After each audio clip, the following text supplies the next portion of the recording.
Découvrez un extrait exclusif de ce livre audio et profitez d'un essai gratuit sur Audible via le lien dans la description. Les habitudes et du changement se nourrissent de nos impulsions à toujours vouloir établir des attentes irréalistes. On sait bien que les habitudes sont importantes. Il nous faut simplement augmenter les bonnes et diminuer les mauvaises. Et pourtant, on en est encore au même point. On a du mal à changer. On pense encore que c'est notre faute. Toutes mes recherches et mes expériences personnelles me confirment que cet état d'esprit ne permet pas de changer. Pour prendre de meilleures habitudes et modifier votre comportement, vous devez faire 3 choses. Arrêtez de vous juger, décortiquer vos désirs et en faire des actes, considérez les erreurs comme des découvertes et vous en servir pour aller de l'avant. Cela peut ne pas sembler intuitif. Je sais que ça ne vient pas naturellement chez tout le monde. L'autocritique est une habitude en soi. Chez certains, le cerveau choisit spontanément l'option autoflagellation, comme un traîneau dans la neige qui glisse au bas de la colline sur un sentier déjà tracé. En suivant le processus des petites habitudes, vous emprunterez un sentier différent. La neige viendra vite recouvrir les sillons du doute et le nouveau tracé deviendra le chemin par défaut. Tout cela arrivera en très peu de temps, parce qu'avec les petites habitudes, on apprend à changer en se sentant bien et non pas en culpabilisant.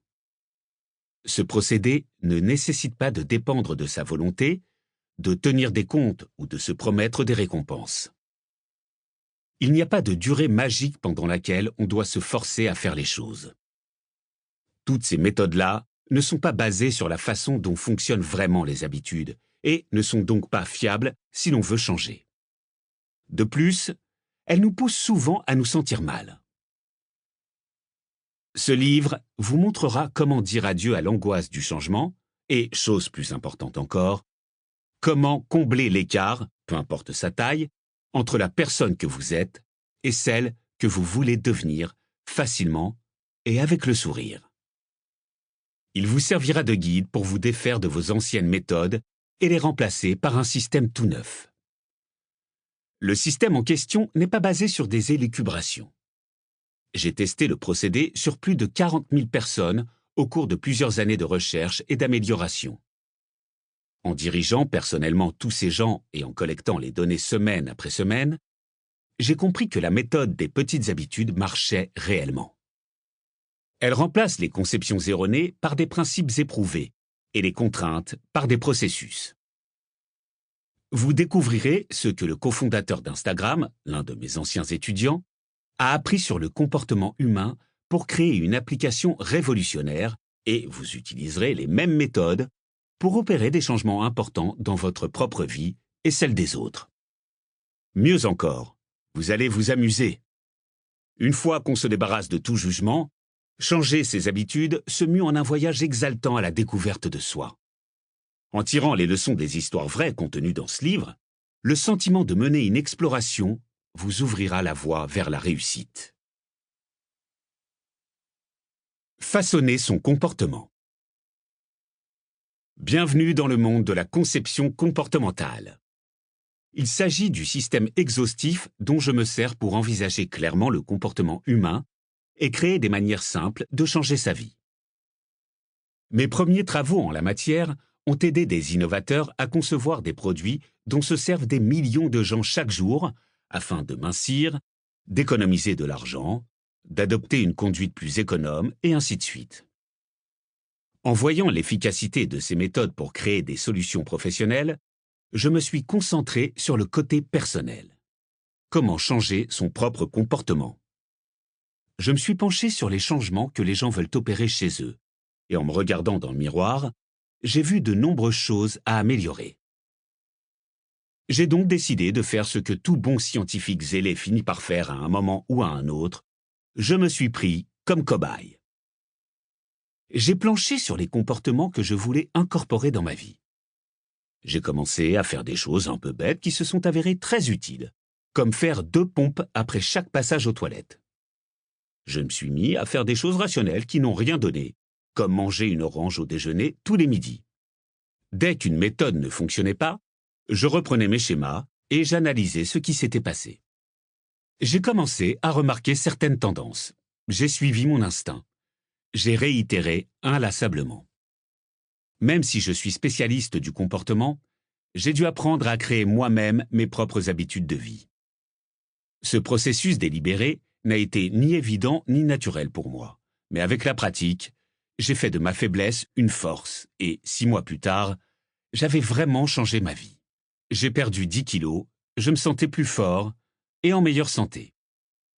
J'étais plus actif et efficace que jamais.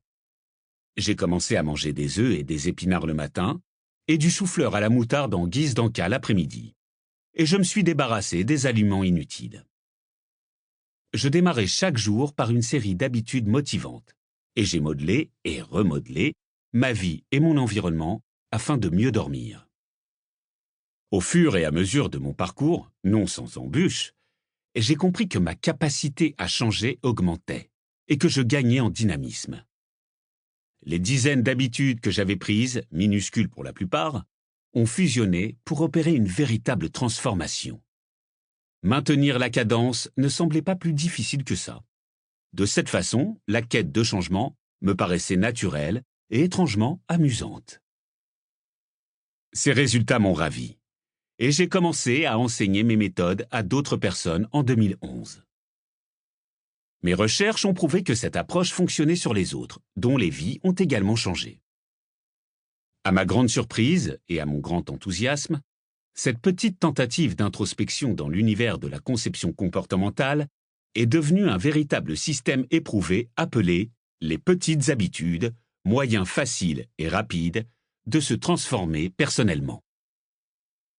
Avant de continuer, permettez-moi de rétablir les faits. S'informer ne suffit pas à changer efficacement son comportement.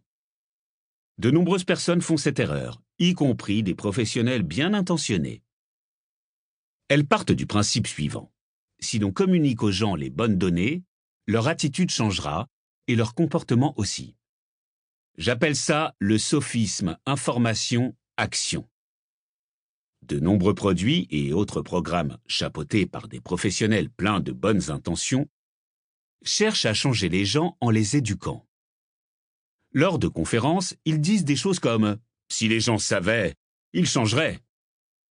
En prenant du recul sur ses propres expériences, on se rend compte que l'information seule ne nous a jamais changé la vie. Et ce n'est clairement pas notre faute. Au cours de mes recherches sur la prise d'habitude en 2009, j'ai découvert qu'il n'existait que 3 choses pour créer un changement durable. Avoir une révélation, changer son environnement ou modifier légèrement ses habitudes. Il est très difficile, voire impossible, de provoquer une révélation chez soi-même ou chez les autres.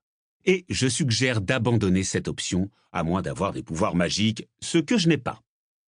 Cela dit, bonne nouvelle, les 2 autres options fonctionnent très bien si l'on suit le bon programme, et les petites habitudes nous apportent une nouvelle façon de puiser de l'énergie dans notre environnement et de progresser pas à pas.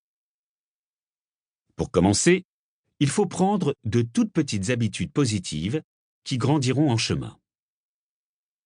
Une fois qu'on a compris comment fonctionne la méthode et pourquoi elle fonctionne, on peut opérer de gros changements ponctuels dans sa vie.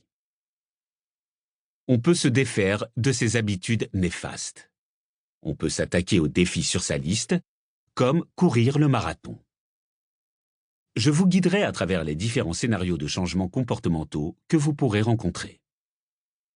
L'essence des petites habitudes est la suivante. Trouvez un comportement qui vous plaît, rapetissez-le, trouvez sa place naturelle dans votre vie et laissez-le pousser. Si vous voulez faire des changements à long terme, mieux vaut commencer petit. Voici pourquoi. Petit, mais rapide. Le temps, on n'en a jamais assez. On en veut toujours plus. On mange des hamburgers dégoulinants dans nos voitures et on répond à des appels téléphoniques professionnels alors qu'on est à la plage avec nos enfants parce qu'on a l'impression de manquer de temps. Cette pression nous pousse à développer une mentalité de manque. On est persuadé qu'on n'aura jamais assez de temps. Donc, on refuse le changement parce qu'on a l'impression qu'on ne disposera pas d'assez de minutes et d'heures pour développer de nouvelles habitudes positives. 30 minutes d'exercice par jour? Préparer un repas équilibré tous les soirs? Livre audio complet gratuit disponible en description de cette vidéo.